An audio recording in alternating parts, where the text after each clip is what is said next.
ጁን 9 2025 ራፕሶዲ ኦፍ ሪያሊቲ በፓስተር ክሪስ ኦያኪሎኝ። የዛሬው ርዕሳችን የሚሆነው የንቁ ተሳታፊነት ኃይል ይላል። ከዮሐንስ ዘንድ ሰምተው ከተከተሉት ከሁለቱ አንዱ የስምዖን ጴጥሮስ ወንድም እንድርያስ ነበረ። እርሱም አስቀድሞ የራሱን ወንድም ስምዖንን አገኘውና መሲህን አግኝተናል አለው። ትርጓሜውም ክርስቶስ ማለት ነው። ዮሐንስ 1:41-42 የአምላክን መንግስት በማስፋፋት ስራ ውስጥ ንቁ ተሳታፊዎች ወይም ስራውን በእንደራሴነት የሚሰሩ ያስፈልጋሉ። እናም በመጽሐፍ ቅዱስ ውስጥ በተለይም በዮሐንስ ወንጌል ውስጥ እንዲህ አይነት ሰዎች እንደነበሩ እንመለከታለን። እነዚህ የኢየሱስ ክርስቶስ ተከታዮች ብቻ ሳይሆኑ የአገልግሎቱ ንቁ አስተዋዋቂዎች ነበሩ። ተግባራቸው ልዩ የሆነ ስራን ያሳያል። ምርጥ የሆነ ንቁ ተሳታፊነት። ለምሳሌ በዮሐንስ 1:40-42 ኢየሱስን ለመከተል ሁሉን ትቶ ከነበረው ከመጥምቁ ዮሐንስ ደቀ መዛሙርት አንዱ የሆነው እንድርያስ እናያለን። እንድርያስ ይህን አዲስ መገለጥ ለራሱ ብቻ አላስቀረውም። ወዲያውኑ ወንድሙን ስምዖንን ወይም ጴጥሮስን አግኝቶ መሲህን አግኝተናል ብሎ ነገረው። ከዚያም ጴጥሮስን ወደ ኢየሱስ አመጣው። የእንድርያስ ድርጊቶች የእውነተኛ ንቁ ተሳታፊ ልብን ያሳያሉ። ይህም ማለት የኢየሱስን አገልግሎት ወደፊት ለማራመድና ለማስተዋወቅ ሌሎችን በመመልመል የእርሱን ዓላማ እንዲቀላቀሉና ስራውን እንዲፈጽሙ የሚያደርግ ነው። በቀጣዩ ቀን ኢየሱስ እንዲከተለው ፊልጶስን ጠራው። ፊልጶስ ልክ እንደ እንድርያስ መልካም ዜናውን ለራሱ ብቻ አላስቀረውም። ፊልጶስ ናትናኤልን አግኝቶ ሙሴ በሕግ ነቢያትም ስለ እርሱ የጻፉትን የዮሴፍን ልጅ የናዝሬቱ ኢየሱስን አግኝተነዋል አለው።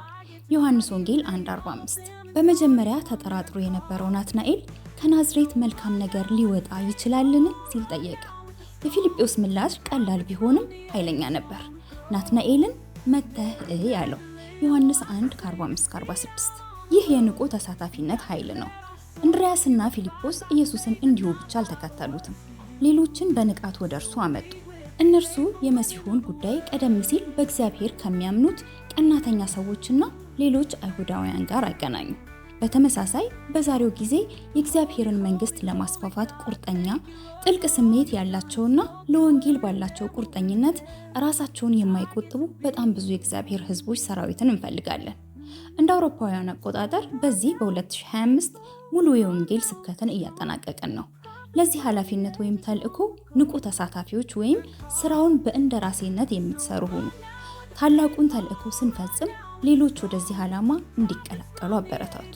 በዓለም ላይ ለውጥ ለማምጣት በተለይ የጌታ ዳግመኛ መምጣት በቀረበበት በሆኑ ወቅት እያንዳንዱ ክርስቲያን የእግዚአብሔርን መንግስት ለማስፋፋት የበኩላቸውን ሚና የሚጫወቱ የተቀናጀ የክርስቲያኖች ሰራዊት እንደሚያስፈልገን መገንዘባችን በጣም አስፈላጊ ነው።